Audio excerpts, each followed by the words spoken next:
Good morning, everybody. Nice to see everyone online. Hopefully you can hear us. We're gonna we're gonna give people just maybe another minute to, and if you can I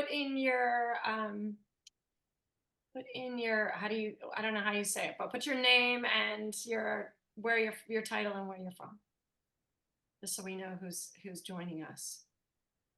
Some really familiar faces. Hi, Farah.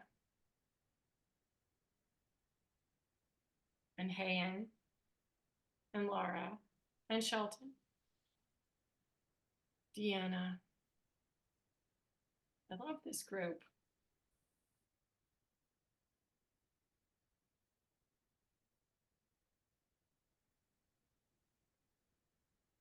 Hi, Scott.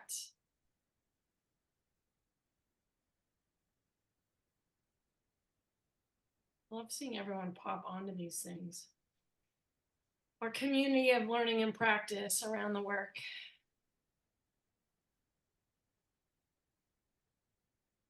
All right, we're actually gonna get started because it's 10 and we only have 2 hours and we have a lot of content to talk about. So I wanna make sure we have time. I was just saying earlier, if everyone can put in your name and where you're from and your role, that would be great. It's really exciting to see everybody here this morning. And we look forward to this webinar. I'm Elizabeth Estes. I'm the executive director of Breaking Barriers and a longtime children's lawyer in California. I've crossed systems from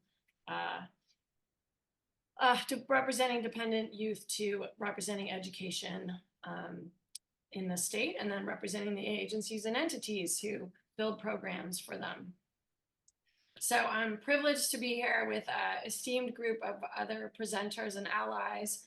We're keeping this super casual and loose, which is how I really like to talk about these issues and train people, is to get their questions answered while we're at learning forum.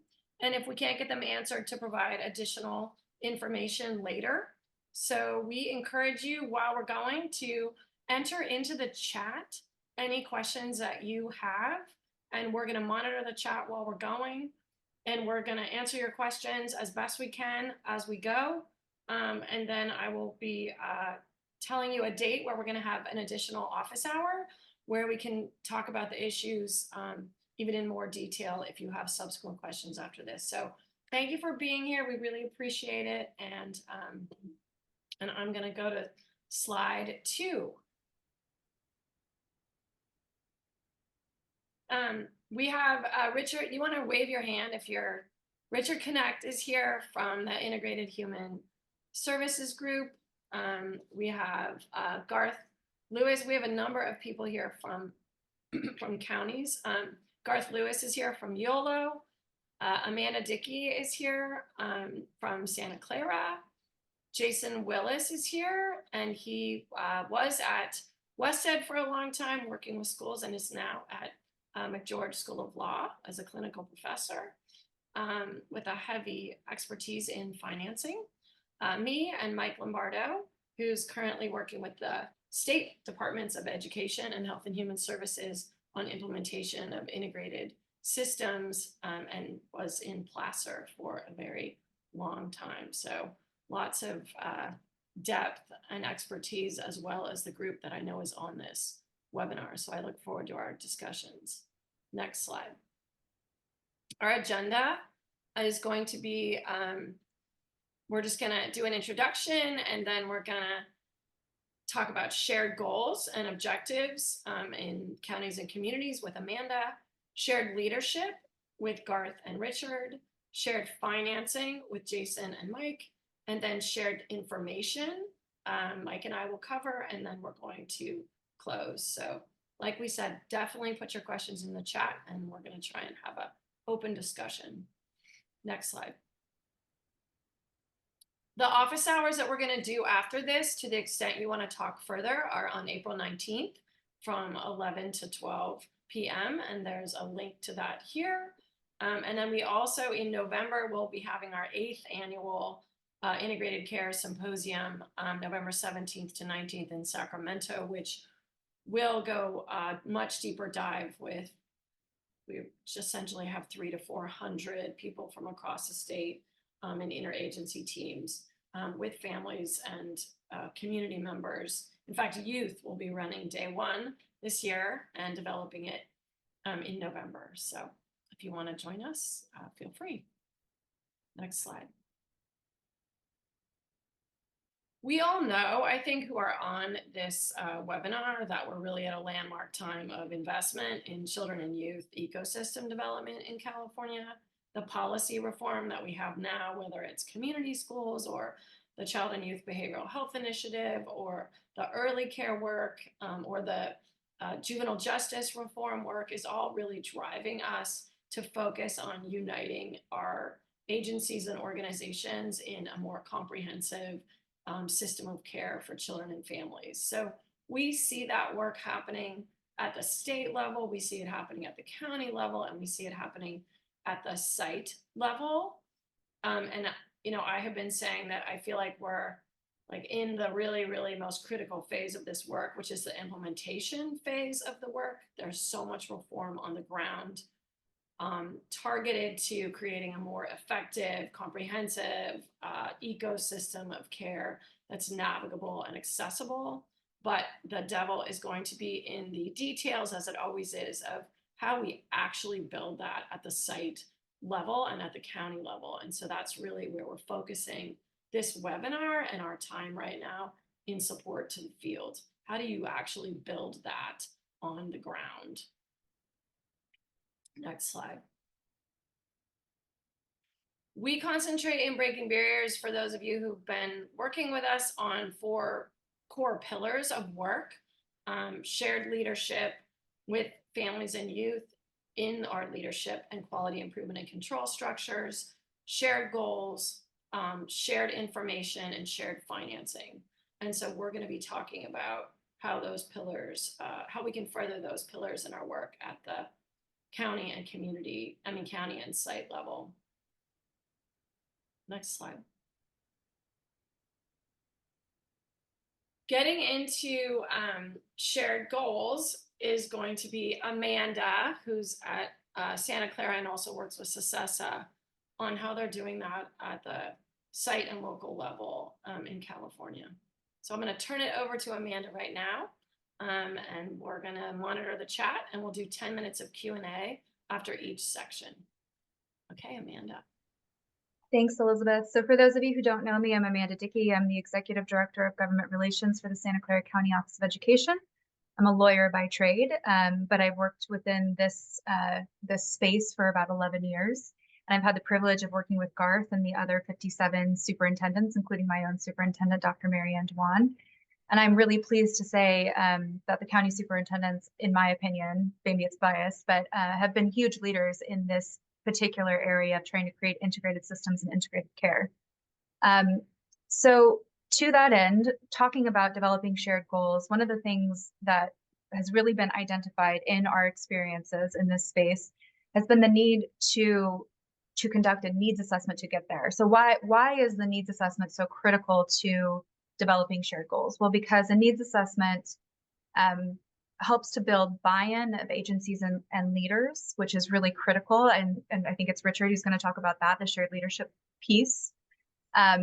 It's critical to diagnosing root causes of community problems or system-wide problems, to understanding the interconnectedness of metrics and accountability systems, which we were just talking earlier are wholly separate from each other, right? So the accountability system for education versus social services versus managed care plans versus behavioral health plans, they're all completely disconnected from each other. And yet those metrics are fundamentally interrelated, which I will talk a bit more about later.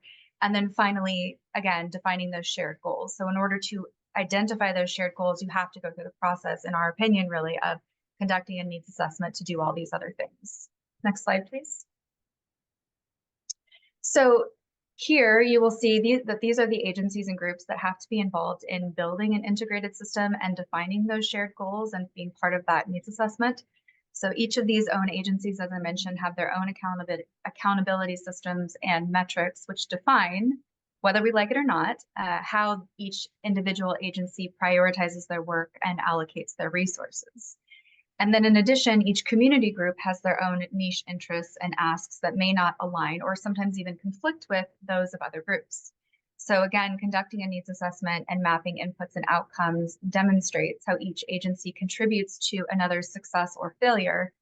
And really, in my opinion, is the only way to create the buy-in needed for building a true integrated system of care. Next slide, please.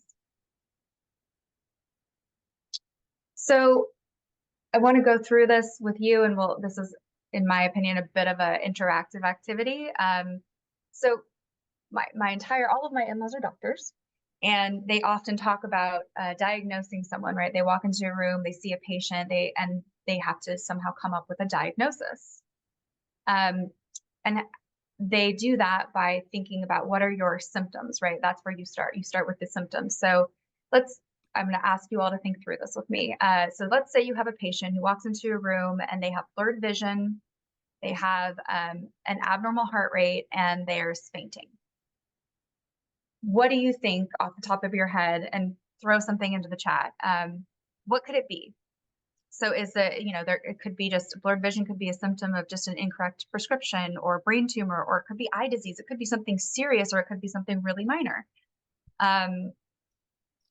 A heart rate, an irregular heart rate, could be a symptom of having just maybe starting a new medicine that is not agreeing with that person, or it could be stress or arrhythmia, or it could be totally, again, something else. I love this. So it could be pulmonary disease. I'm seeing this in the chat. Could be diabetes, could be a neurological issue. And then the question is, and then how do you explain the fainting? Is that diabetes? Is it anemia? Is it just dehydration, or is it something else, right? So those are the symptoms. If you don't conduct the needs assessment in the medical field, if we can go on to the next slide, the symptoms don't really tell you much, right? It tells you that it could be the disease or the issue could be one of a million different things. So by running some tests and learning more about the patient's characteristics, i.e. doing a needs assessment, but in the medical way, we learned that the patient is otherwise healthy and young with a BMI within the normal range, but on the low end. We also learned that the patient is struggling with hypoglycemia. And then after some additional follow-up conversations, we learned that she's also struggling with disordered eating. And doctors explain that doctors mediate that by explaining that there's a long-term impact of developing diabetes. And they have the patient work with a nutritionist and recommend that the patient receive some sort of short-term therapy. However, if we had done a needs assessment and discovered that the patient was 70 and not, let's say, 15, that they had had a previous heart attack and had a history of smoking, the cause would have likely been tachycardia or sick sinus syndrome or something far more serious. And then the patient would have probably been prescribed medication to help regulate their heart rate. Similarly, if the characteristics have been different, and let's say the patient had a high BMI and was hypo or hyperglycemic, the cause might have been diabetes, right? Those three symptoms all could have been very much indications of diabetes, which would have led to a treatment of insulin regulation and possibly injections. But you see the point here, which is that without the additional information gathered through this broader needs assessment, physicians could have only addressed the symptoms, and they would have likely misdiagnosed and possibly hurt the patient through, again, assuming that it was perhaps something really serious when it was not serious at all, or something that wasn't serious, or assuming that it wasn't serious and it in fact was quite serious that needed medication. Let's go to the next slide. So the point here is that essentially we're doing the same thing when we're talking about doing a needs assessment in order to, take that first step towards creating integrated systems and integrated care. And let's run through an example here. So in this example, we're looking at the symptoms again versus the cause. So let's say that a symptom in your community is homelessness, and there is a high demand for services and a higher number than usual of foster youth. Well, that could mean, again, a million different things. Homelessness could be a symptom of poor economy, a lack of affordable housing, increased or drug or alcohol abuse, an increase in demand for services, again, could be, again, a system of a poor economy, right? We saw huge increases in demand for services during COVID when a lot of people got laid off. It could just actually be more effective advertising of the services that are available, or it could be closure of other supportive services. And then similarly, there being an increase in the number of foster youth could be a symptom of increased drug use or poor economy or lack of birth control or lack of birth control education. But again, if we're just looking at the symptoms and not the causes, we have no idea, right, what is really going on. We can go to the next slide. So by conducting a needs assessment, essentially you can look at what are all of the various different factors and characteristics of a community that are likely actually causing these symptoms, i.e. increased foster youth, increased homelessness, et cetera, to occur. So in this particular situation or this example, we see a mild economic decline. So the economy has taken a slight dip, but there's no major falls in the economy. So that's probably not it. We see that the age of homelessness or unhoused is usually 60 on average in our community, but it's recently dropped to 35. So that's a really interesting indicator. We see that opioid deaths have tripled in the last 5 years. We also see that migration out of county is pretty significant. So we should actually be freeing up housing in this scenario rather than having increased homelessness. So that's a really interesting indicator to tell us, that the increase in homelessness doesn't have to do with a lack of supply of housing. We also see that school staff have reported a 35% increase in incidents of reported abuse or neglect. And then we see that twice as many drug arrests are made in that particular year. So if we hadn't conducted a needs assessment, what we likely might have done as a community was assume that the issue with, let's say, increase in homelessness was just something that we didn't have enough affordable housing. And then we, as various different leads of agencies, would have invested billions of dollars into building dozens of temporary shelters, and then ultimately discover that the same problems persisted when the unhoused returned to the streets because they were unable to meet the drug testing requirements of the housing, the new housing that was provided, and or shelters would not house families together, or shelters were short term. So again, you see that when we don't conduct a needs assessment from this broader perspective of all of the different factors and characteristics of a community, we oftentimes make assumptions about what the need of the community is, and then waste a lot of money addressing something that isn't the root cause of the problem. So let's go to the next slide. So I think a lot of folks have asked, and we're going to talk about this in a minute, but what does a really good needs assessment look like? Or what even just does a needs assessment look like? We've seen lots of examples. A lot of them are checklists. A lot of them are, just simply looking at existing things. So I wanted to give you an idea of an existing needs assessment, or one could certainly call it a needs assessment, and that is the California School Dashboard, right? So I think most people probably on this call are familiar with the California School Dashboard. We don't call it a needs assessment, but in a lot of ways it is, right? Because it tells you where the school is failing to meet the mark and where improvement is needed. However, one of the key issues with the dashboard is that it only focuses on education. If we can go to the next slide. So this is a less common example, but there are a handful of counties that have created dashboards that are essentially needs assessments. So these dashboards highlight community characteristics like poverty and race, and high-level metrics like the percent of people in a community that, say, are covered by insurance. And maybe also it includes ACEs scores. Again, ACEs is an indicator of adverse childhood experiences. I haven't seen any dashboards, unfortunately, at this point that include data from the justice system, like you see in this example here, which would include, number of adults incarcerated, arrests by offense type, and things like that, which might be indicative of a larger, let's say, drug issue, crime issue, socioeconomic issue. And I would love to see something like that, but I haven't seen that quite yet. But it would certainly make sense to have those kind of indicators. This is a really good starting point for helping agencies to identify the needs of the community and the contributing root causes, but it's still missing some pretty critical information from other sectors. Like I mentioned, the justice sector, social services, And often, at least the dashboards I've seen, and I would love to be told that there is an amazing dashboard out there, but I haven't seen one. And the measures that I've seen generally on these dashboards are too macro to be changeable. They're too high level. They're too big and broad. What I mean by that is poverty level. That is such a huge, broad problem, a huge, broad issue.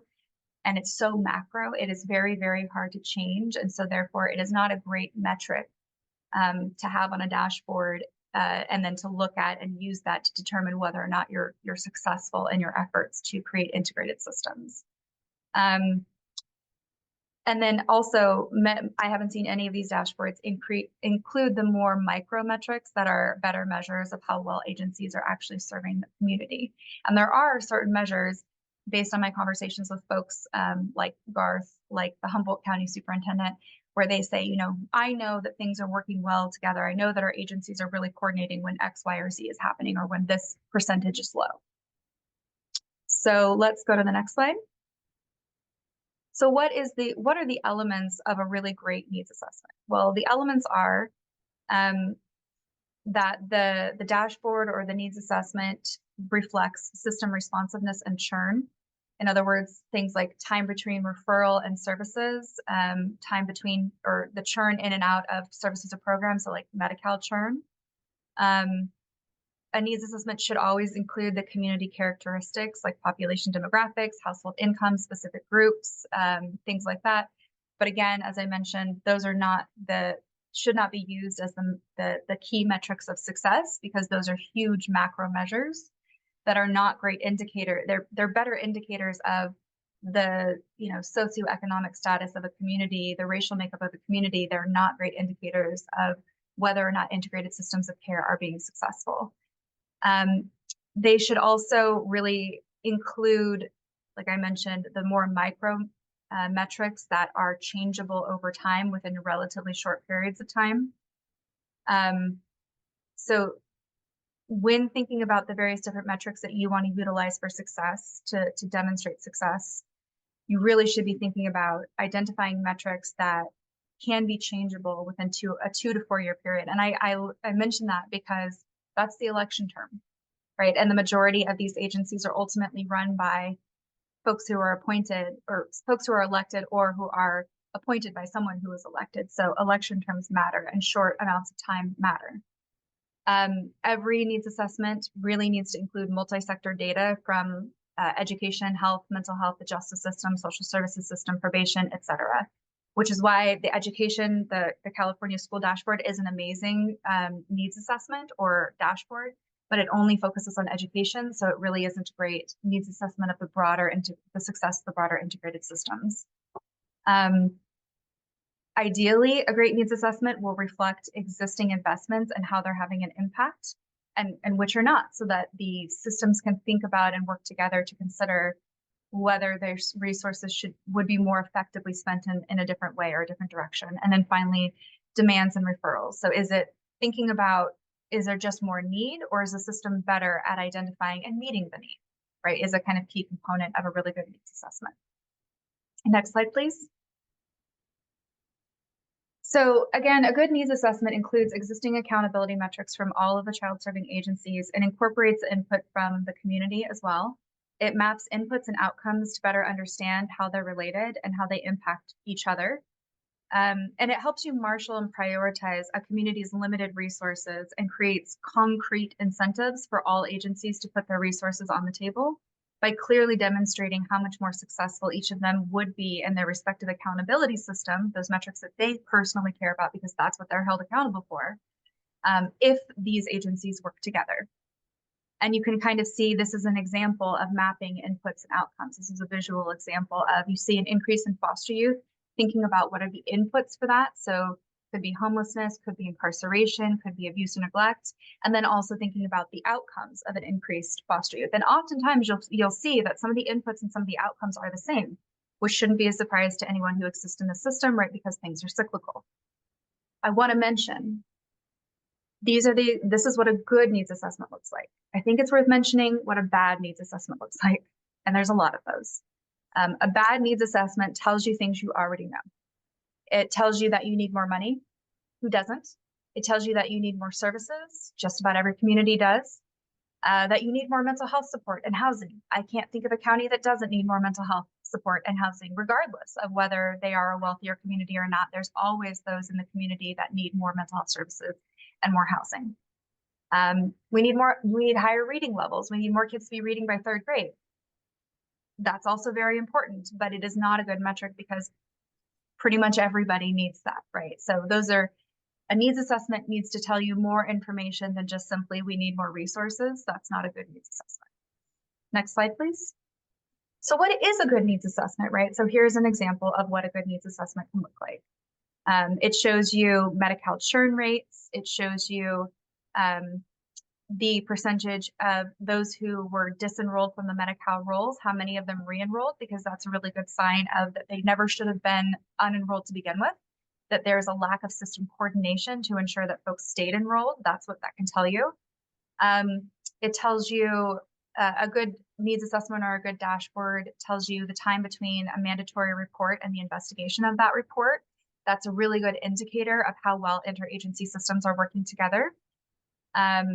A really good needs assessment will tell you things about children with disabilities and how many are identified at each age level and whether there's a gap in services when children are supposed to be transitioning from regional centers to LEAs at the age of 4. If you see a huge gap, a huge drop happen magically at the age of 3 or 4, it doesn't mean that there are less kids with disabilities that need access to services. It means that those kids fell out of the system. It means that the regional center and the LEAs are not coordinating well together. So this is what a really great needs assessment or a really great dashboard can show you and can tell you. Next slide, please. So we have some questions here to just generate some conversation, as well as I'm happy to answer any questions about the presentation I just gave. But I think we would certainly, as the folks leading this webinar, would be very interested in knowing whether any of you have any amazing dashboards and needs assessments that kind of incorporate the various different accountability metrics from each of the agencies, and also, you know, just knowing to you all, what are the most important metrics of success for your agency or organization that really drives your decision making when it comes to resources. So I will open it up to the floor. And also, Garth, you might want to share a minute about what you're up to in Yolo. Sure. Thank you, Elizabeth and Amanda. Thank you for those important reminders of what we're after when we're discussing needs assessments. I was sharing earlier with the planning team that in Yolo, and I'll be sharing a bit of this in just a moment, I think one of the strengths of our needs assessment process is this interagency coordination effort that we're incorporated into this process. We've asked our vendor who's partnering with us to scan the needs assessment sort of landscape across the county and to lift from those various needs assessments across sectors the specific recommendations and actions that are in those needs assessments, create a crosswalk, and then we are planning in the coming weeks a session with each of the leaders that have conducted those needs assessments as a way for us to ensure that we're understanding what their intentions were, and also it's going deeper with what the needs are, so that can be articulated in our final needs assessment that will be coming forward later in June. So just getting started with this, that taking this interagency sort of coordination element to another level, and certainly lot to learn still.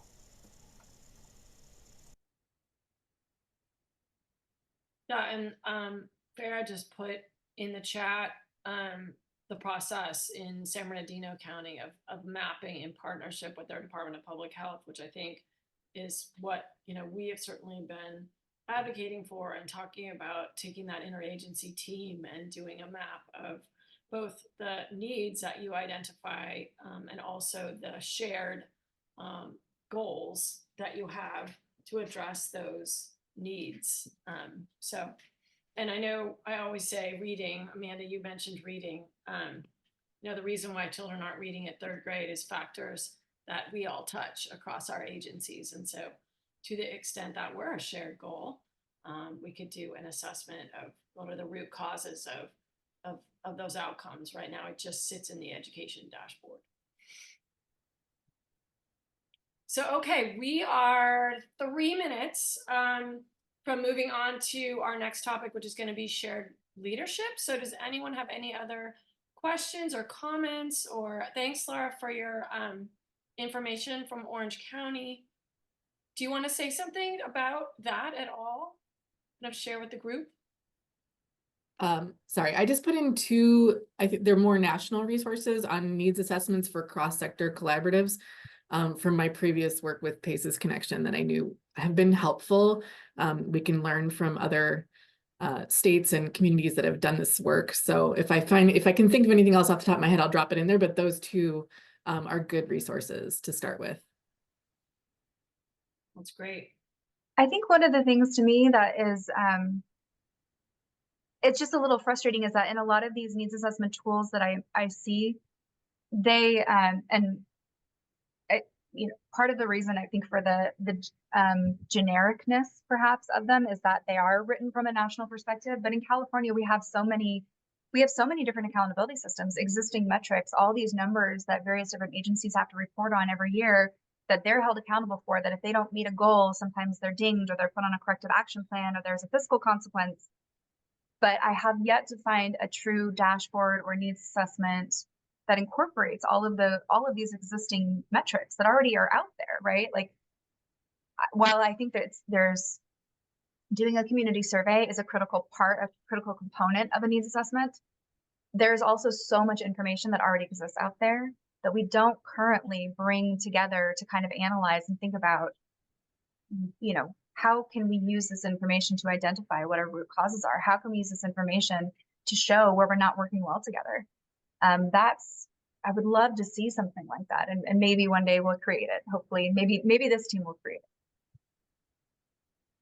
I could just say in the context of breaking barriers work, we're constantly pushing the needle on how to integrate the system more effectively towards these pillars of work. And so one of the things we will be working on for sure is who's building what across the state so that we can have a community of learning and practice and not be reinventing the wheel, you know, in every county and community. So what we will continue to elevate and push out models of work as they're developed. And I also know that there are people at the State Department discussing this. So, so we will continue. But in the meantime, thank you so much, Amanda. We're going to transition to Garth and Richard's presentation on shared leadership, and he'll be able to talk, Garth, about what they're really doing in Yolo at the local level to create shared leadership towards shared goals. So I'm going to turn it over to you two. Okay.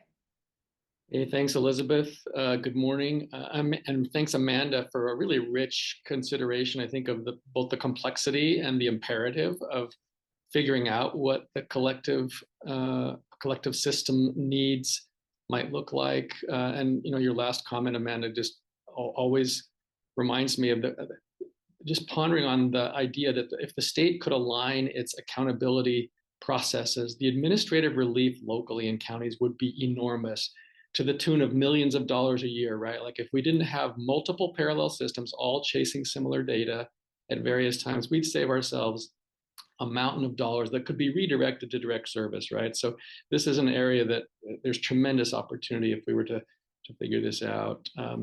So good morning, happy to be in partnership with the presenters today, and particularly with Garth, who's gonna highlight a really fantastic example of collective impact and shared leadership. And so I'm going to spend just a few minutes very quickly kind of teeing up some concepts and ideas, and then turn it over to Garth, who's going to tell you about the great things happening in Yolo.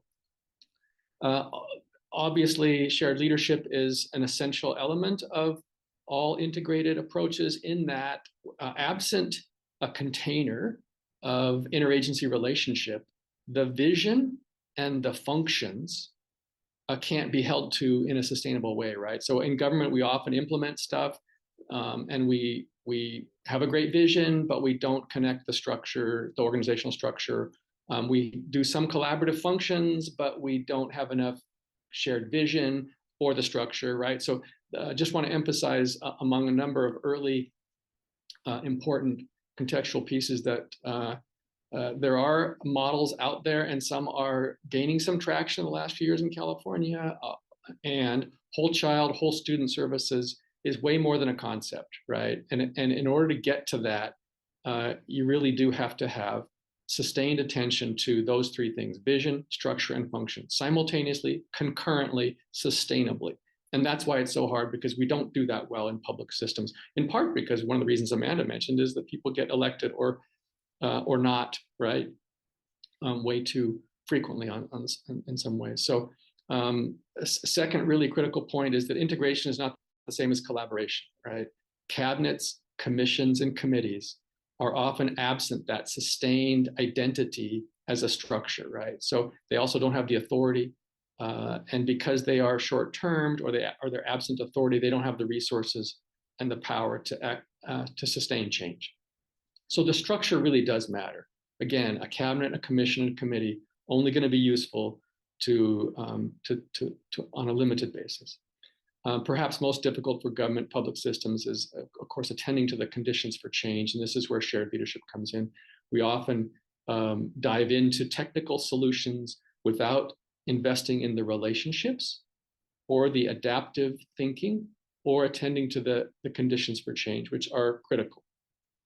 We know this is all true because there are multiple examples over the last 4 decades in California of throwing money and resources at problems only to see them not transformed, right? So relationships matter, trust matters, and thoughtfulness matters, planfulness matters. All of that kind of critical drivers, if you will, to developing a shared leadership approach. Next slide. So really quickly, some kind of, I think, evidence-based, research-based, empirically based ideas around governance is that it has to be jointly and authentically held. And by jointly, what we mean is that it can't be one agency, right? So a good integrated work will die on the vine if there's only one champion who's leading the effort. It takes 2 or more sustainably. So if you're absent a champion in your community, one of the first things to do is go find that other person who's going to hold hands with you, lock arms, and jointly lead it. And once there are 2, there's a bit of a magnet, right? There's a catalyst beyond that one voice, and you no longer be alone, screaming, waving the flags about doing things together, right? You'll have a partner, and as soon as there are 2, then a third will join. So really critical first step is to find someone who will join you with you in the battle, if you will. Really hard to do, especially in California, although we have plenty of resources, is that we have to have the voices of youth, family, local communities, tribes, people being served, right? So lived expertise has to be baked into the leadership model, and it has to be authentic. So we do this in various ways, shapes, and forms, but it's often tokenistic, right? And so we want to be mindful of endowing authentic power, genuine power to community voices within our leadership structures. Thirdly, really critical to operationalize and administer shared leadership as part of the system. So re-identifying somebody, an administrative professional, a lead analyst, an executive secretary, whoever it is in the system, to kind of hold the system stuff. If that's absent, then often the critical linkages around agendas and minutes and calendaring doesn't happen. And well-intended leaders, super busy, we'll be on to the next thing, right? And then next thing you know, it's been 3 or 4 months since your interagency leadership team met or your shared governance committee has come together, right? So you really do, super critical to have somebody at the operational level of an organization to hold it as an identified function within the system work. Fourthly, we have seen many examples in California, particularly under Assembly Bill 2083, of interagency leadership teams forming and feeling like they can come together on a quarterly basis or twice a year, and that you can affect change or transformation via a cadence like that. And I'll just say that it's unfortunate when that belief settles into a system, because you simply cannot attend to the demands of change if you're only meeting 4 times a year. Some of the more successful systems that I know of and that have been studied nationally come from here in California, and they have a leadership cadence and an engagement process that is not just monthly, sometimes even more than monthly, right? And attending to those leadership engagements is super critical, because that's the glue, right? The glue that leads to the last point on this slide, which is that relationships have to matter more than the rules. The state systems and the federal systems they're not going to typically tell us how to do shared leadership. They'll give us guardrails sometimes, but we have to, within those guardrails, then form really trust-based relationships based in human connection, right? And so the informal connections often, my most productive meetings when I was directing a system of care in Placer County were over coffee with the presiding bench officer, right? So taking the judge and grabbing just 45 minutes on his or her calendar once or twice a quarter was an informal meeting just between two, sometimes three leaders, right? And having those informal relationships nurtured in a way that got us beyond the rules or the expectations or the compliance into something that was genuine, right? So human-centered leadership, if you will. Next slide. Really quickly here, and thanks Natalia for linking these. When you get this slide deck later, these will all be hyperlinked, I believe. There are, again, models and some tools that are in this case centered in the AB 2083 work, but also in the work of the Health and Human Services and the ecosystem paper that Breaking Barriers was so instrumental in producing about a year and a half ago. And there's also this wonderful WestEd sponsored technical assistance field guide. And this is just a short list of some of the tools that have the same kinds of, I think, information support and guidance that we're talking about today in this webinar. These are available to you in a lot more detailed format, right? They're all downloadable. And so nationally, of course, there are many other tools for shared leadership. The good folks at Tamarack Institute have some great stuff. Of course, Harvard, Stanford, all the collective impact stuff, all of that is available and out there. We just have to put it in practice, right? So there's no absence of resources to tell us how to effectively craft interagency working relationships by and amongst partners. Next slide. With that, I'm really thrilled again to introduce you to Garth Lewis. Most of you know Garth, but he's going to walk us through some really provocative and impactful work that the County Office of Education has led there in Yolo. And what you're going to get exposed to is just a really fantastic example of what shared leadership looks like on the ground, and is, I think, a prototype for what we can do across other communities too. So, Garth, good morning. Good morning, and thank you, Richard. Natalia, if we can advance to the next slide, it'd be great. For those of you who I haven't had a chance to meet, I'm Garth Lewis, and I serve as the very proud and grateful County Superintendent of Schools for Yolo County.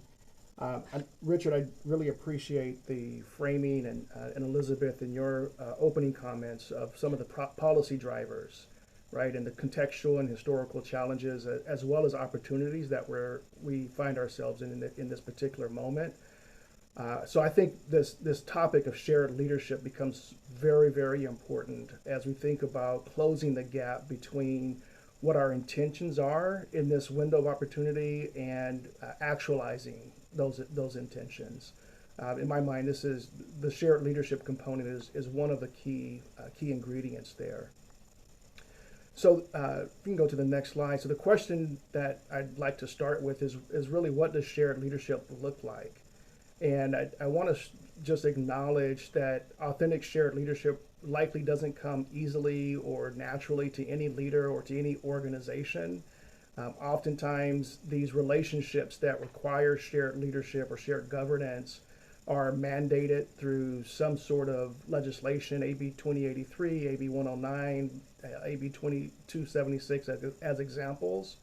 I would also suggest that at times a visionary leader like Elizabeth Estes inspires us to come together for a shared leadership purpose as we envision a better system in serving our children, youth, and families. And maybe a third context in which shared leadership becomes a necessity is where there is so much failure in a system that there simply is no other way to dig ourselves out of that hole but to come together, right? And sometimes maybe it's a combination of those three. And to Richard's earlier point, I think some leaders may think that we've done shared leadership for a long time because we've had advisory committees or task forces or blue ribbon commissions. But as Richard and I think Amanda in her opening comments also underscored, despite decades of reform efforts and policy reform, we still have a very fragmented system. And it adds to the challenge of addressing issues from an equity lens in particular, as we think about disrupting some of the issues around disproportionality along the lines of racial and socioeconomic lines, right? Most of our systems call for some sort of effort or initiative that help to disrupt those outcomes along racial and socioeconomic lines. Yet the fact is we remain fragmented in our approach to that work, and so we're continuing to in many ways fight against ourselves as a consequence of that fragmentation. And again, I would think that shared leadership is an important component of bringing us together. And even though I would also acknowledge that there are many interventions that have demonstrated success, many evidence-based practices that demonstrated success with individuals or with small groups of students or youth. Yet, as we look at the long-term data, it would suggest that there are deep systemic issues that are at play that need to have a deeply systemic approach to them as well as to combat those issues. And so for us in Yolo County, one of the ways in which we're really working through addressing these challenges is through an initiative that we call the Roadmap to the Future for Yolo County Children and Youth. So if we can go to slide 25. This countywide initiative involves governmental agencies, school districts, dozens of nonprofit organizations, and several post-secondary institutions. The roadmap's vision is that every child or youth born, cared for, or educated in Yolo County is advantaged because of the community's response to their developmental needs. And our mission seeks to develop, implement, and consistently evaluate a long-term plan that helps to effectively coordinate those services, supports, and opportunities for children, youth, and families in a way that helps them to thrive and really helps support their healthy development. Richard mentioned this notion of a container that's necessary. Our colleague with the Youth Development Network, Adrian Reese, also refers to that idea of a container. And our container in Yolo County are our shared priorities, which you see listed here on the slide, as well as a set of guiding principles, which help to guide our work across systems. Those guiding principles are equity and access, youth and family voice, and system alignment and coherence. So, in terms of defining shared leadership, if we can go to the next slide. For purposes of our conversation, we think it's helpful to think about shared leadership as bringing together diverse individuals and organizations in semi-permanent or in some cases permanent ways to pursue our common vision. And so I'll get into three specific mindsets that we think are important and certainly have helped to shape our work related to shared leadership here in the county. So if you can go to the next slide. The first leadership mindset that has been helpful for us and we continue to develop is this idea of honoring the semi-permanence of us. And what that means in our minds and in our practice is that we place a level of importance on our collective work that is maybe only second to our own home organization's priorities. In other words, it acknowledges that oftentimes these structures that come together, in order to advance the work towards our shared vision, our shared outcomes, our shared goals, there has to be a tremendous amount of priority on the part of leaders at every level within the organization. And in fact, many of the folks who are involved in the shared leadership work directly, they oftentimes need cover or support that sanctions their work because in some cases there's risk involved, and we have to acknowledge that is the case. In the case of the roadmap, Yolo County has been charged with the large sort of coordination of this effort, but because the scale of our change effort is at the countywide level, we're not wholly in charge. No one organization is really wholly in charge of the entire effort. The one thing that we pay attention to as a constant, though, is our community voice. So I'm going to give an example of the work that we're doing in our needs assessment that is centered community voice. We've conducted community engagement sessions where over 600 members of our community, youth, various members of our community have shared their vision, what's important to them from a needs as well as a strength-based point of view. And in order for us to continue to leverage those voices and to stay true to that community voice, we've assembled a needs assessment advisory committee that is made up of 12 members. Some are community organizers, there's researchers, elected officials, school and nonprofit sector leaders, and their charge as a committee is to guide our needs assessment plan process as well as the prioritization criteria we're using to eventually act on those needs. Two points that our advisory committee has made to us very strongly. One is to avoid pie in the sky recommendations. So as Amanda mentioned earlier, sort of these broad categories of recommendations that oftentimes are difficult or impossible to act on. The other is that we would ensure that the needs and the actions are clearly defined, right? That those are criteria. And this is one of the ways that shared leadership is helping us to stay true to the commitment of our community voices being centered in this work.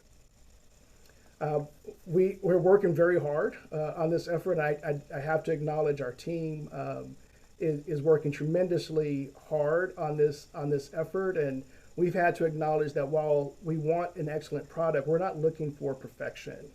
Rather, we're seeking actionable recommendations that we believe will be impactful to our work. Lessons learned in this is that we have to authentically listen. We have to build and cultivate trust in this work, and we have to authentically hold space in a way that creates an identity, a shared identity, in this effort that really embodies this notion of honoring the semi-permanence of us, right? The last point I'll make on this is that the needs assessment committee will end in a few months. By June, that particular function will come to a close. But they've also begun to recognize and recommend some maybe a new iteration of this work. The next important leadership mindset is, from our perspective, is to prioritize and fund coordination. We know that the CYBHI and community schools work and the whole suite of CalAIM and whole child equity efforts are really about systems transformation. And while historically we have funded strategy or we have funded programs, we have rarely funded the coordination that's required to do this actual work. And so for us, it's become really apparent that the coordination effort has to be funded. As Richard mentioned, really identifying an individual or individuals who hold the responsibility for taking care of the infrastructure that's necessary to do this work is really important. We know that despite the unprecedented funding that we've received, that these levers, they don't pull or push themselves. And certainly funding doesn't braid, stack, or blend itself, right? Someone has to be responsible for that effort, and definitely systems do not integrate themselves, right? This requires a tremendous amount of effort. I've heard it mentioned or framed this way that oftentimes we're program rich, but coordination poor, and in my mind, that's a recipe for maintaining the status quo. And so it's very important that we prioritize and fund coordination. And one of the shifts that we've made in this sort of collective impact model is to think about the backbone organization rather than a single organization, to think about distributed backbone support across the work. There really isn't, in our experience, a single backbone organization for the work that we're doing that has all of the tools, all of the expertise, all of the bandwidth, all the capacity to actually move this agenda forward. And so we're thinking about this backbone support is really shared and distributed across several organizations. The third and final component that I'll share this mindset is shared meaning, create shared meaning through shared experiences. And in this area, I would center the work of Priya Parker. She wrote a beautiful book called The Art of Gathering, and we've taken her recommendations from that text and translated them into a planning document that we use as we're planning gatherings, as we're planning community engagement sessions, or sessions that we call our champion sessions. We're really utilizing that to guide our work so that we continue to build every gathering, every convening, every forum, that we continue to build a deeper level of understanding collectively, because the complexity of our work really makes clarity a high commodity in these efforts. And so those shared experiences, really, we leverage every opportunity that we get the system into the room together as a way to deepen our shared understanding and to bring clarity to that work. I'll close with, if we can go to the next slide. I'll just close with recognizing that this effort, again, is shared across a number of agencies and sectors. We are better as a consequence of really sharpening our efforts and our focus through conversation, through experiences, through the lessons learned across the ecosystem here in Yolo County. And I'm grateful, right, to be a part of a long history of collaboration in our county. But we know that this notion of shared leadership has to be centered in a way that we're learning together, and we're really deepening our understanding of this effort together. So I'll just end just with a note of gratitude to the roadmap partners, and I know that my team is also listening this morning, and give a shout out to the team here at the Yolo County Office of Education, and another shout out to Elizabeth for your work with breaking barriers. You've created such an opportunity, a venue for these conversations to take place and for us to learn together. I think really breaking barriers is an amazing example of shared leadership and really helping to advance this work. Thank you. All right, thanks. One more slide. I think we're going to just try to quickly summarize some of what we've hit on. Oh, I guess we took that slide out. We'll just transition then to Elizabeth and invite some questions, I guess. Yeah, if anyone has any questions, put them in chat. And otherwise, we're going to roll into shared financing, which I know is a hot topic right now. And I just wanted to let you know that we'll send contact information for all the presenters. So to the extent you have questions that you want to ask of someone like Garth or Richard or me, you can certainly just reach out to us directly. We're just looking to build a community where we can learn from one another, both in these sorts of forums and just individually. So, okay. Let's see. We are going to move on to shared financing. And Elizabeth, can I just address? There's a question in the chat regarding fear and scarcity. yes, 100%. If I can just share that from my perspective, it's a dominant issue for us. So I appreciate you raising that, Mike. And a big reason for that is because leaders, many of the executives of these organizations are accountable to boards, to city councils, to boards of supervisors, whatever the case may be. And that's the risk. Those are some of the risks, right, politically, that are involved in these efforts. And so what we've found is that clarity becomes really important, and developing shared documents, these foundational documents. So if you go to our website, you'll see a number of foundational documents that really help to clarify what our intentions are collectively.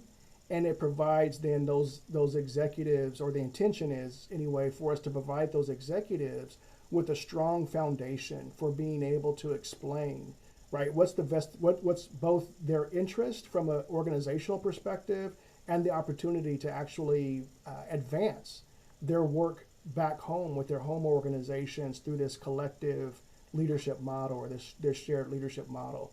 It's very important that there's clarity, and that folks feel very comfortable and confident in advancing this work and speaking articulately. And the best way to do that is develop, what we have found anyway, is to develop these foundational documents that help to articulate, again, that shared, the shared vision as well as the shared opportunity.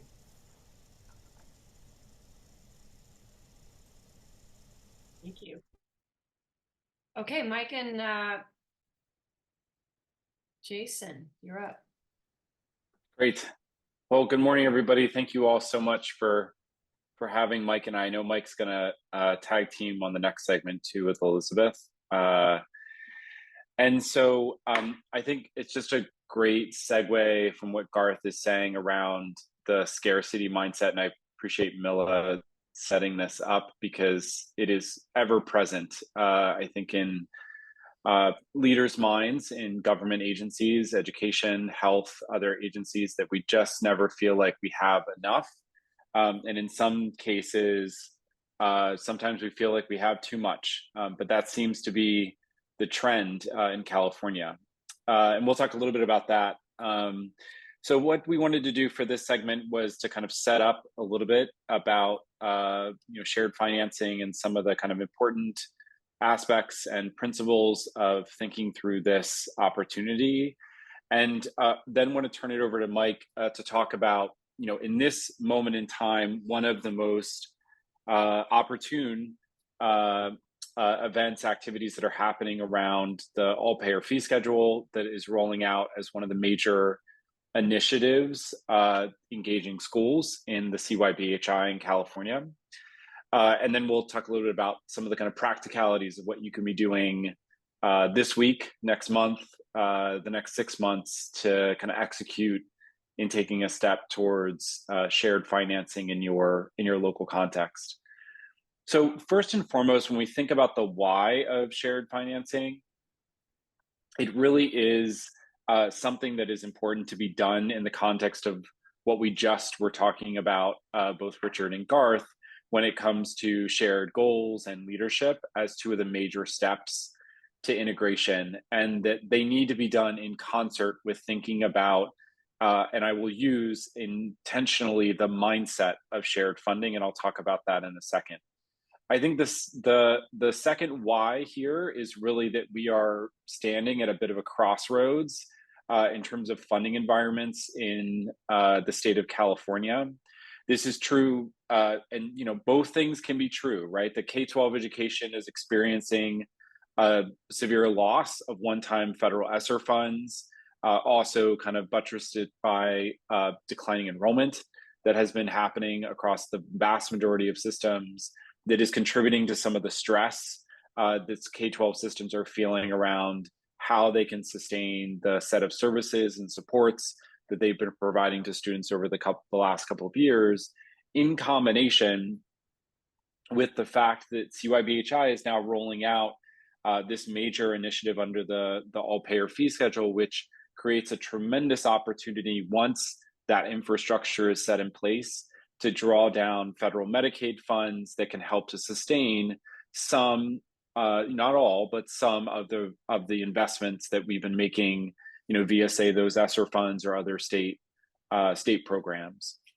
And one of the most important whys in thinking and implementing issues around shared financing right now is that we need to be thinking about, again, this scarcity mindset that we tend to carry with us across agencies. And in particular, if we as an individual organization or agency don't necessarily have the funds, it doesn't necessarily mean that the funding doesn't exist with other partners, with other organizations, through other grants or other funding streams in our proximity. And so it's really important to think about how things like, what Garth and Richard were advancing around leadership and bringing leaders to the table, to think about how to put all the resources on the table.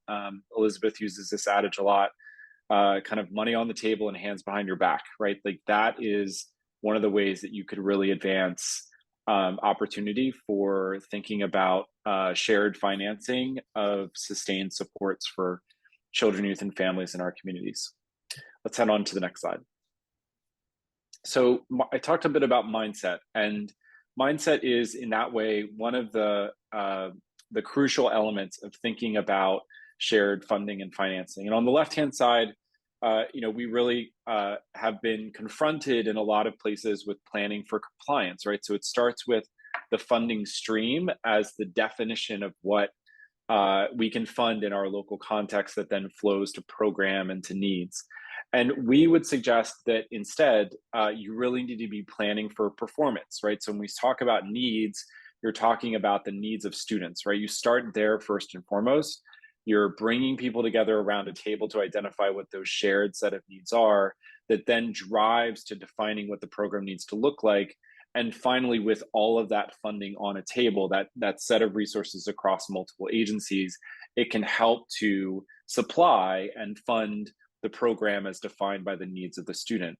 And I'll say in my nearly 20 years of experience working in this space, I've never come across an instance where when we see organizations together on working through the progress on the right-hand side of planning for performance, that they never have not been able to find the funding and resources to support the program that they've designed for students. So it is very much like a real opportunity that exists, but it really does need to shift and start with leaders in terms of breaking out of the mindset that, frankly, the system has built around us of, planning more for compliance. Let's head on to the next slide. So when we think about pathways to integrated funding, there's a variety of different ways to do it, more than 3, but for the simplicity of kind of putting some of those options out there today, we want to present these 3, right? So the first is really around direct allocation. You have $1 at an education agency, you have $1 at a health agency. You come together to think about how to bring those funds together in order to develop a new program, a new service, a new support that's provided to children, youth, and family in the community.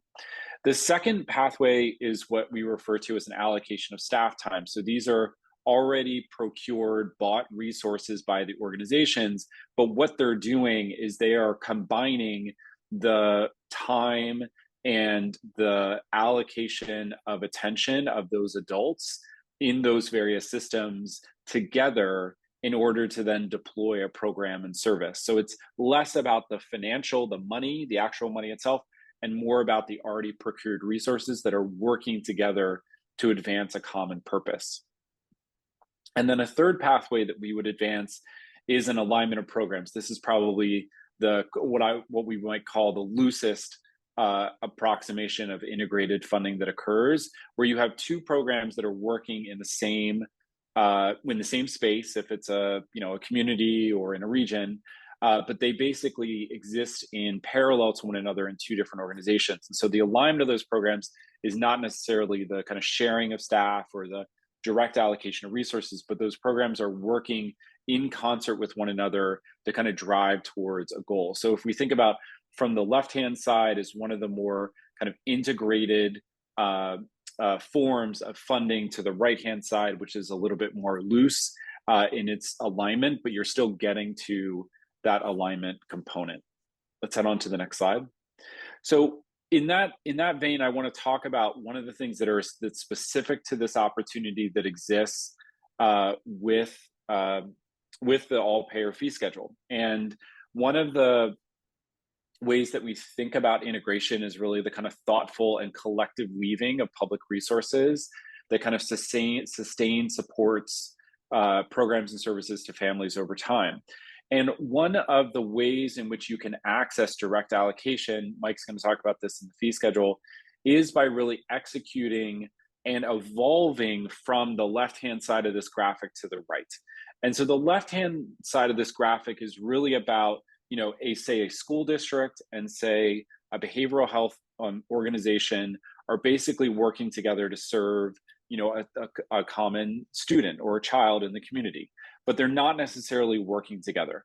What the all-payer fee schedule offers is really what we're seeing on the right-hand side, that it is creating an opportunity for the school district or the County Office of Education to come around the table with the managed care plan, with nonprofits and other community-based organizations that basically says we have an opportunity to draw down federal Medicaid resources matched to state resources that are supplying these supports for students. And we have an ability to do this in concert with one another. So it doesn't look like it does on the left-hand side, where there's an opportunity for misalignment and a mismatch in terms of the services that are going for students. But really, there is a collaborative and shared effort between two or more organizations to take advantage of this magnanimous opportunity that California has been winding up to roll out over the last couple of years since signing the CYBHI legislation 2 years ago. So this is, and I don't mean to understate this because it is extraordinarily important. It is one of the enormous changes that have come to California's school-based health and school-based health financing landscape in the last couple of years.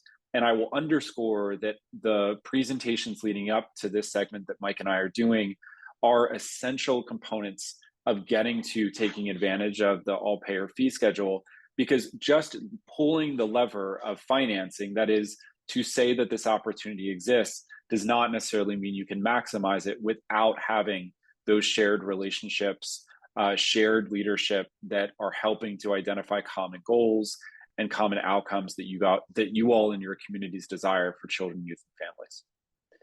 So let's head on to the next slide. And we want to set just a little bit of context before I turn it over to Mike. And in particular, to identify that in education in California, we live in a volatile funding environment. That has just absolutely been the case. This is just a look over the last 40 or 50 years at the overlay. That like green bar is basically the per student funding for public education in California. The blue bar is basically the S&P 500, right? So that's one of the indices that tracks corporate earnings and value on companies on Wall Street and the stock market. And what you can see here is a very close overlay, right? So of all the ways that we could gather tax revenue in the state, we have chosen, for whatever reason, that we want to stick with the one that's the most volatile. So the experience that you all have had in your various agencies over the last 5, 10, or 15 years is a feeling and a sentiment that will always be true, right? We're always going to have these hills and valleys in the funding environment in K-12 education, but also many of our other child-serving sectors. And so we set this context to say that the importance of coming together with your other local partners means that in some cases, while funding might be ebbing, maybe going away in one place like K-12 education right now, there could be other funds that are coming to the table to help you supply supports for those children and families, like the all-payer fee schedule. Let's go to the next slide. So in that context, when we think about this opportunity that's in hand now, there's a step down, if you will, of one-time funds that we're going through, and many K-12 systems are really experiencing this right now. That bigger step you can see from the green to the blue is the loss of those federal one-time funds.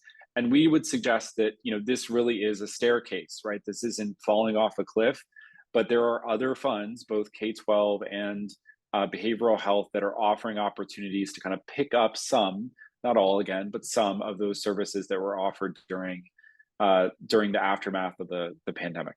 Next slide. So with that, I want to bring Mike into the conversation and offer him a chance to talk a bit about this multi-payer school-linked fee schedule and some of the associated capacity grants that are coming out there. Mike? Great, thanks so much, Jason, and all the other presenters, I think, have set this up really well regarding an integrated collaboration. So what I want to do first is set the groundwork for the statewide multi-payer fee schedule. If you haven't heard about it, I'm looking at the list of people on the call. I think everybody has, but it is a new investment in California that will allow school districts and school staff to build both commercial and Medi-Cal services for school-based or school-referred or school-linked services. So when I say that, I have to go back to commercial and Medi-Cal. Historically, if children were commercially insured, they would have to find their way through the forest of commercial insurance, maybe get services, maybe not. Often it's done at clinics or hospitals. It's not where children are actually at in schools. But Medi-Cal covered children have been able to get services in schools for some time. And so the hope of the multi-payer fee schedule is to make a system that is, Autumn Boylan says this a lot, payer agnostic, where children can get services where they're at school sites by mental health practitioners, PPS practitioners, school-linked mental health staff. So that could be county mental health departments working at schools. That could be community-based agencies working at schools, and wellness, that should say wellness coaches in our future 2025, January of 2025, wellness coaches, a new provider type, will be added to the fee schedule to do psychoeducation, case management, therapy, screening, assessment, and other supportive services to support. It's being supported by another large investment called the school-based capacity grants that went to COEs just last month. I believe it was released. So the idea is we're going to insert this fee schedule into our pre-existing ecosystem.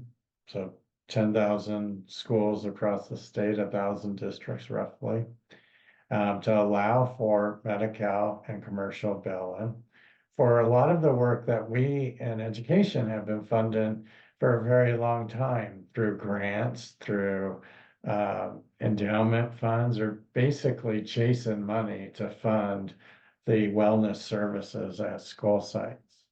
So it's great, isn't it? We have a new fee schedule. Yay, we should all celebrate. And I think we did for about 5 minutes. And then I started getting phone calls from people, behavioral health directors saying, Michael, school districts are telling me they don't need us anymore. Well, literal quote, we don't need you anymore. We have the fee schedule. We're going to do these services here at our school site. Thanks, terminate contract. Another behavioral health director, same thing. Child welfare director calling, the same dilemma.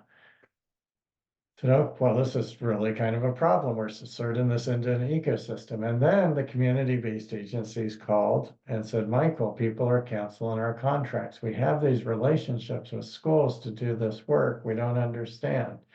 And then school districts calling and saying, I really don't understand how to do this fee schedule. So think about, we have our ecology, or we have our pre-existing ecosystem, which is different, everywhere in the state. And then we're taking this massive opportunity that Jason was talking about, the state has given us. We have asked for this for a long, long time. And we're shoving that into the ecosystem, right?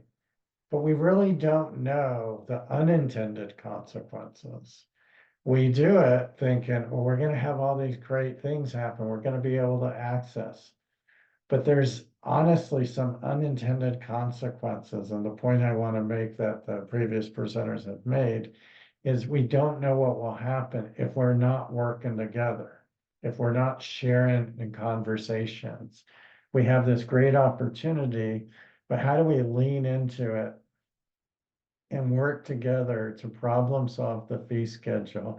And it's weird to say problem solve and fee schedule at the same time, but it proposes a dynamic in our system that we didn't know might have adverse consequences.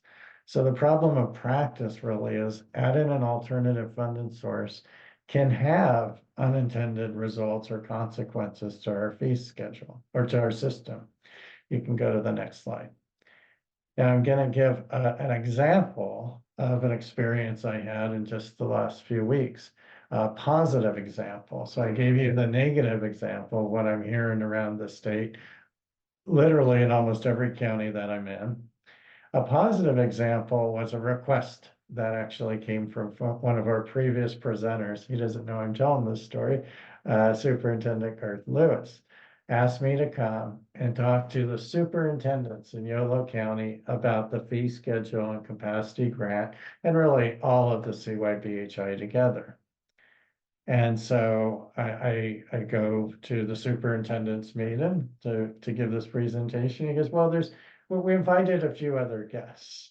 And so at this meeting are community-based agencies, the United Way, the County Behavioral Health Department, all in a meeting together with county district superintendents sitting at a table. And I thought, my gosh, this is like Michael has died and gone to heaven today to be in this room with these community-based agencies, because in Yolo County, and it's happening and also in Riverside and some other counties too, we're taking the ecosystem, we're putting this fee schedule into it, but we're working together to understand how does the fee schedule braid with the previous or the current existing EPSDT specialty mental health services and funding. How does that braid with the work that United Way is doing under some really large investments? How does that braid with what schools and districts are already doing with LCAP funds? So through this collaborative leadership that Garth has happening in Yolo, I think we have an opportunity to really maximize the investment. So on the one end of the continuum, it could have adverse consequences, not just financially, but to programmatically for children if we're separating them from the continuum of support and isolating ourselves away. But it could, by integrating, I believe, maximizes the program implementation. It also maximizes the use of the funding streams across agencies. Now, a few slides back, think about Jason's picture of this volatile market. Peaks and valleys, peaks and valleys, peaks and valleys. What we're doing by creating an integrated collaboration is we're narrowing the distance between the peaks and the valleys. We want to shorten that distance as much as possible, because we are truly in this together to support children. And while resources might be scarce in my system, they might not be scarce in another system. So by working together, we can maximize funding streams across agencies, maximizing the benefits to children and program implementation by working together, and maximizing practitioner types to address the workforce across our sectors. Last example, also from Yolo County. Office hours yesterday with Yolo County staff and superintendents. Jennifer from behavioral health was there, and it was almost as if I told somebody earlier today, like we were sharing the same brain, and able to explain to the school districts how we can have different provider types between the county, community-based agencies, and schools working on in concert in an integrated team at the school site level. Well, I've already given you the example of how Yolo is doing an integrated team at the county level. Both of those mechanisms working together to really make the most of this effort. And I think I'm going to turn it over to Jason now. Thank you. Great. Thanks so much, Mike. And I want to end here, and then we can take a couple of questions before we move into the next segment, but just get really practical around how, as we're listening to Mike talk about the fee schedule and kind of what's in front of us, what can be done this month, next month, and in the next 6 months to kind of execute on this opportunity. And I think first and foremost, as Mike pointed out, is identifying who those partners are. I think those capacity grants have come to the counties. They're going to be going to the LEAs. So many of your other partners, if they're the behavioral health department, if they're the MCP, other community-based organizations, may be feeling like they're on the out, right? That they're not really going to be included in this opportunity. And so reaching out to them, especially if you have an established relationship, to kind of create that that round table that you all can come together to talk about this opportunity is really important. Mike and I also think that it's important to look very specifically at understanding what the landscape is of the scale of what you're attempting to do. If it's across an entire county, if it's across a region, or just within the community that an LEA serves, and understand what's going on already within those contexts, right? Over half of the school districts in the state of California have LEA BOP as an established way to kind of bill for Medicaid. It's a different form and function than the fee schedule, but that infrastructure exists and could be leveraged potentially. But there's also other infrastructures that are probably out there, mechanisms for providing these supports under EPSDT or other school-based financing vehicles. We also think it's important to look at the electronic records and billing systems. It feels like everyone is coming out of the woodwork offering some type of solution around this now. And so it's really important to come together with your partners to discuss, what would it mean to come up with a collective shared system in which you can really take advantage of economies of scale to establish that shared electronic record and billing system. And both Elizabeth and Mike will talk a little bit about the kind of shared data components and some of the challenges and opportunities behind crossing HIPAA and FERPA in the use of those shared data. And finally, as you look ahead to 6 months, one of the things that we think is really important is to focus on the kind of systems, processes, and norms that come about as a result of putting these systems in place. And when we think about issues around funding is one component of any system, but it is one that is ubiquitous. It is literally everywhere in a system. And so thinking about how processes are reestablished, reaffirmed in terms of who needs to be involved, who's providing authority, and who's providing access to those resources, and also the norms of how partners are coming together to both provide and also bill for those services are really important. So we see that in a little bit of the longer term as compared to the other two suggested next steps. So we'll wrap up there. Happy to take any questions or get into some discussion before we move on to the next segment.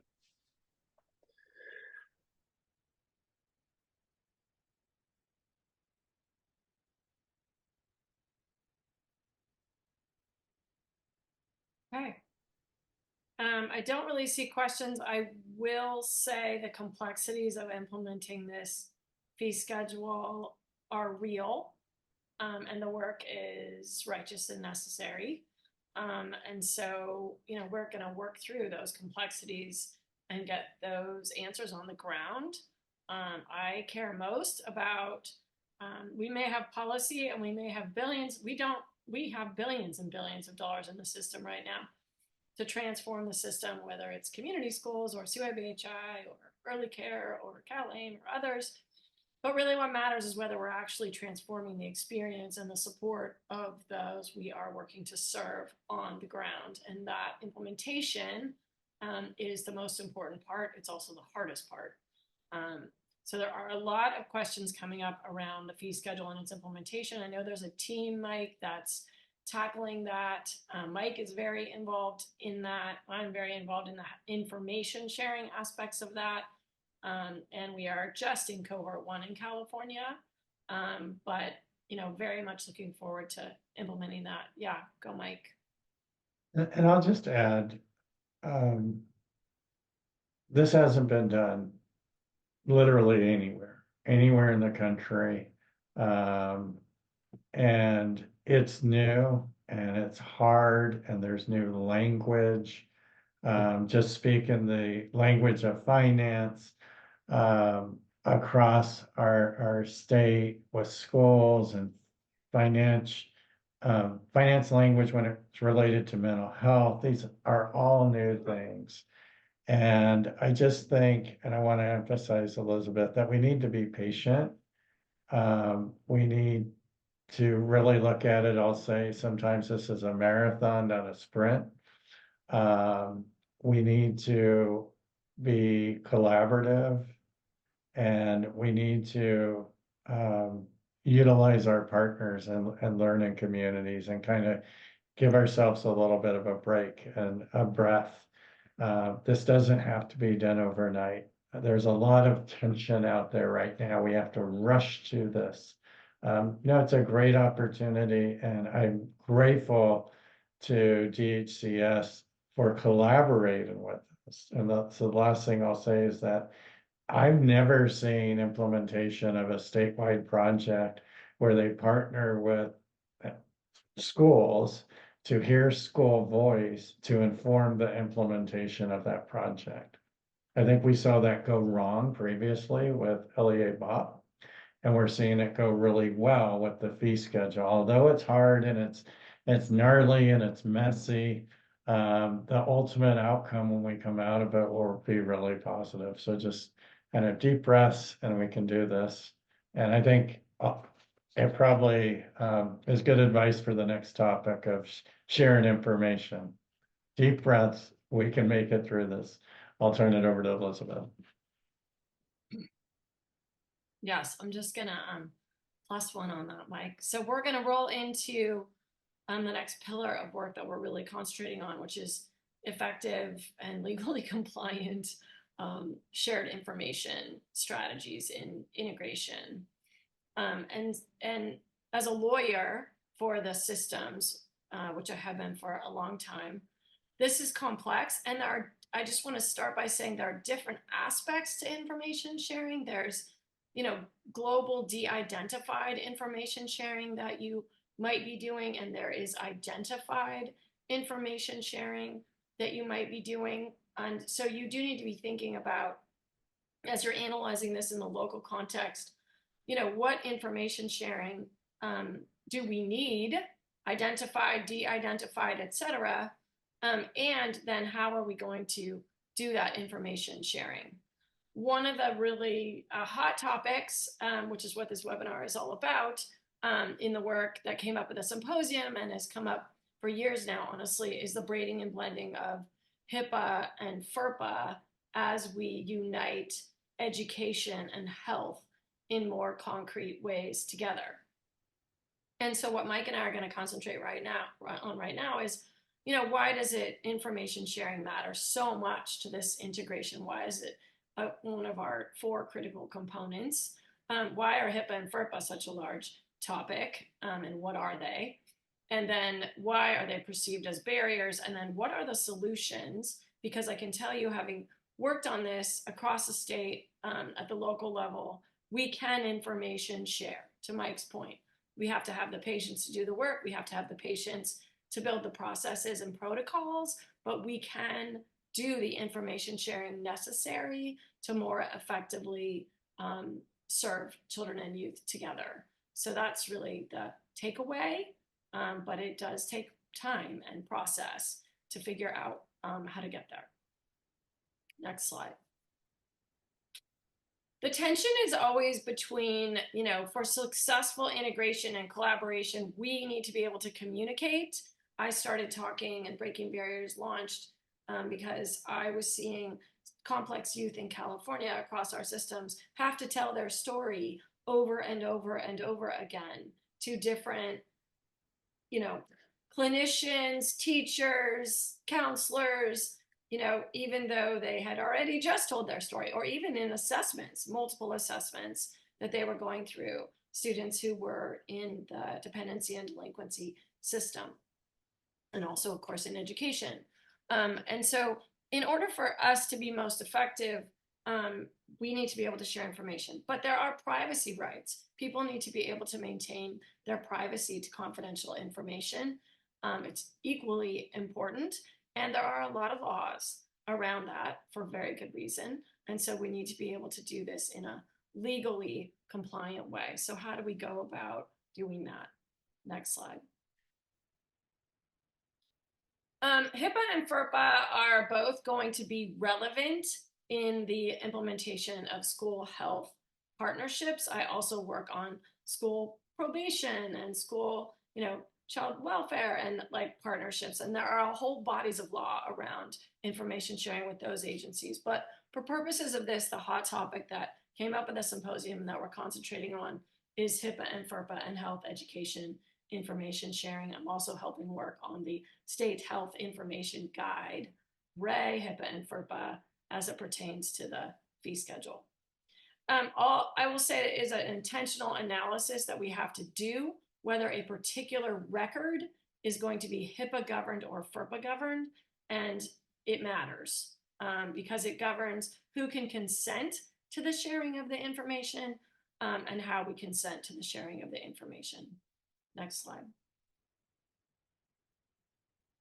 A document is either HIPAA governed or FERPA governed. It's not both at the same time. However, as it transfers through the information sharing processes, it can become HIPAA or FERPA. So a concrete example is we may get a medical record from a family in the education system from them, and then we may log that into our education system as a pupil record that we utilize for purposes of doing like an IEP or an assessment or otherwise.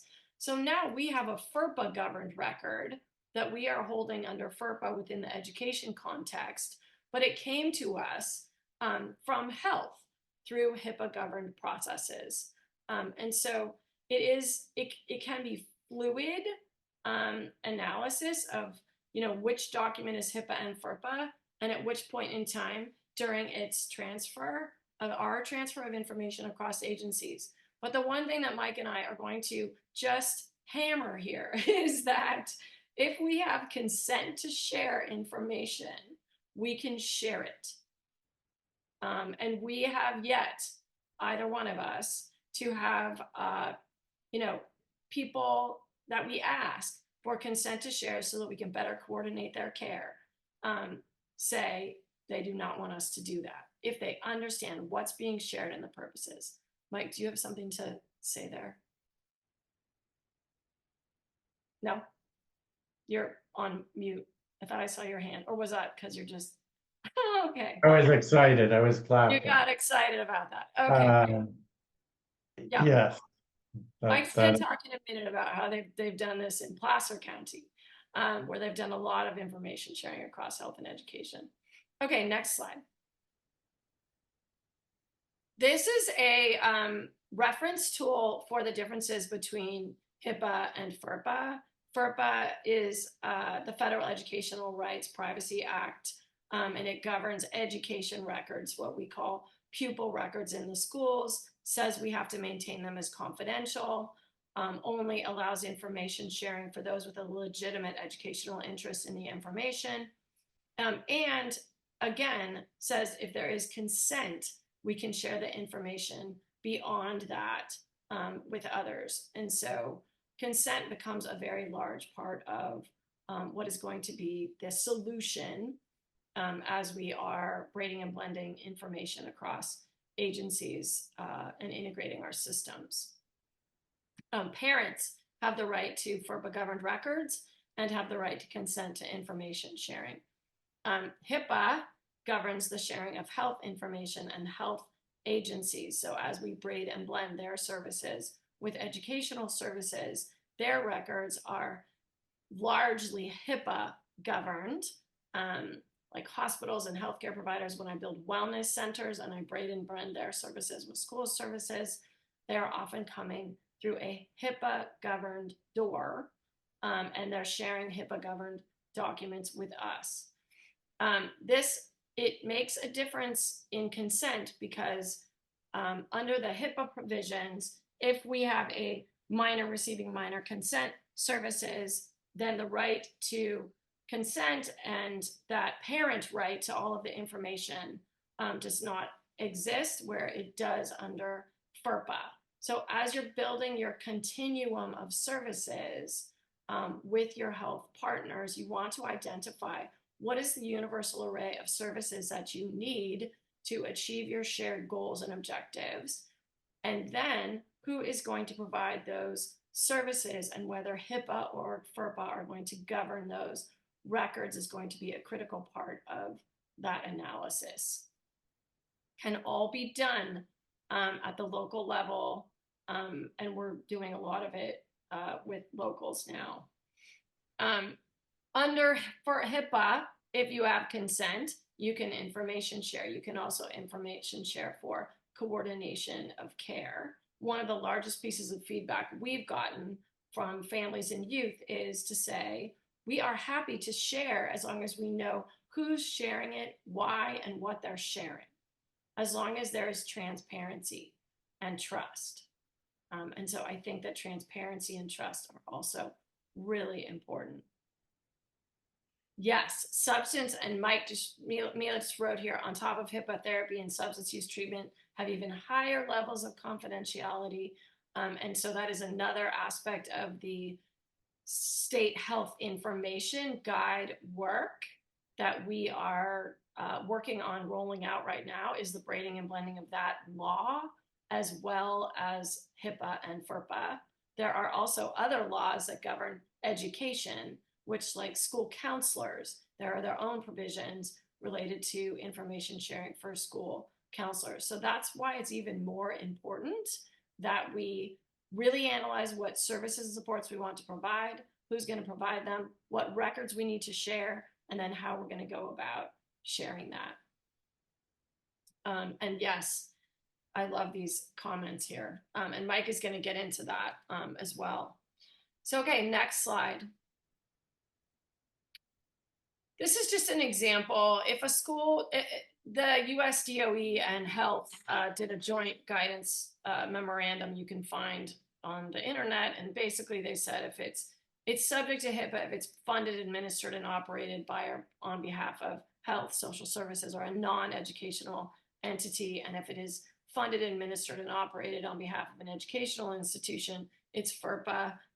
This is complex because right now we're braiding and blending all of it. So you do really need to work with attorneys at the local level to do your analysis, because we have a lot of programs now that are administered, funded, and operated by some blended agency effort. And so you're going to have to go into that at your site, at your local level. Next slide. Mike is going to cover the perceived barriers and some of these solutions, and I'm loving what's in the chat. Yeah, thank you so much for engaging and for hanging in with us. I know 2 hours is a long time. I appreciate you all for being here. For the most exciting part of the day is, how do we actually do this? So yeah, collaborations is wonderful, but you need to be able to talk to each other. And at the executive level, it's much easier. But when we start talking about an integrated team, it becomes more and more complicated. I'm going to preface this a little bit with, I've been in a system of care almost my entire professional career, so 20, 25 years of work, sitting in a building next to social workers, next to family members, next to youth, next to public health people and foster people, staff, and sharing information. And never in that 25 years has anybody filed a complaint or had a lawsuit or have there been any problems. You have to be careful, yes, but using HIPAA, FERPA as an excuse to not communicate is one of the biggest barriers, I think, to care. And so I say that because, what I hear sometimes is that sharing information will cause an individual to lose their license or credential. And I heard that all the way up until the month before my retirement, when new staff come in, oh, I can't share this information. I'm gonna lose my license, or I'm gonna get in trouble by the BBS. Like, let's slow down, because it's not an emergency, and really talk about some questions that I'm gonna share with you. What is the information? Who are we sharing with? How? And we can figure out how to do that in a way that is legally compliant with HIPAA or with FERPA. There are other fears that partners will misuse the information. Back to some of the conversation in the chat, and honestly, conversation throughout this webinar, we have to trust people. We have to have a relationship. We have to engage. We have to build that understanding that we are all working towards the same mission and vision for children. So the whole purpose of this 2 hours was to look at an integrated collaboration. And the key is that we have large partner agencies having a shared vision, mission, and values that's understood. Where I hear this, partners will misuse information or I'll lose my credential, is when new staff typically don't understand what the roles are, or don't understand what the vision, mission, and values are. We have to follow the roles, but if we do that, we can do it in a way where we can share information. If the child's over 12, I shouldn't talk to parents. No, and taking that statement literally is we should always try to engage with parents, and Elizabeth will go into this more, no matter what age the youth is, because they're going back to that home. And is there a way to establish a relationship that preserves the confidentiality of the child? Elizabeth will get into that more. And then a last lack of trust with partner agencies. I cannot stress enough that building that trust can help us move past some of the fill-ins we have. And again, I'll stress that HIPAA, FERPA, and California state laws have roles. As you go to the next slide, if we use releases of information, I think that is one of the key resolutions on this slide. First, collaboration with a shared vision, mission, and values is essential. Second, collaborative training. So if we operate and train in the same space, we'll be able to navigate this new world of an integrated collaboration better, because in our ecosystem, and back to the ecosystem of the community, we'll share those experiences in training, we'll understand the law collectively and what the roles are, and we'll be able to move forward. When one agency does training, another agency, and another agency, sometimes there's misinterpretations or misperspectives. I really believe that training needs to happen in consort in an integrated way, and that we have to hear the voice of family and youth and staff in those trainings.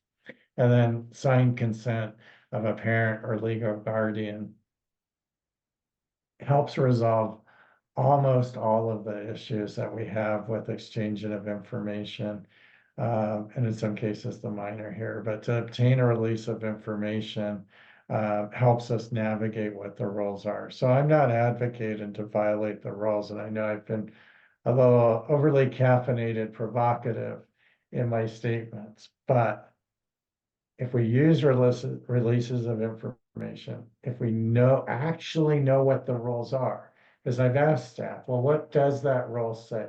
What does HIPAA say about that? Well, it says this. Have you read it? Have you actually looked at that role? Let's look at it together. So having a good understanding of what the roles are in our context, in our county, how to navigate that, I think we can navigate and respect, keyword respect, the confidentiality of family members. Carla Bryant said this most profoundly in our ecosystems working paper. I'm sorry, if you don't know who Carla is, she's one of the most amazing family advocates that I personally have ever met. And she said, if you just talk to us, y'all, just have a conversation with me ahead of time. I'm fine with sharing my information. But when I don't know, that's when I get afraid, and that's when there's problems. And so prioritizing engagement with the child and family is of the utmost importance. Then go to the next slide. So Elizabeth has ingrained these questions in my brain, and I think they're really good ones. Who needs to share the information? Why do we need to share this information? And these are great questions to have when we're trying to decide in this particular situation with a particular student. Who needs to share the information? Why are we sharing it? What do we need to share? You don't need to share all of the information, but what's pertinent to make a successful collaborative outcome for the student? And then how will we share the information? If you're using those 4 questions, this is very navigatable and a lot less scary. Anything to add to that, Elizabeth?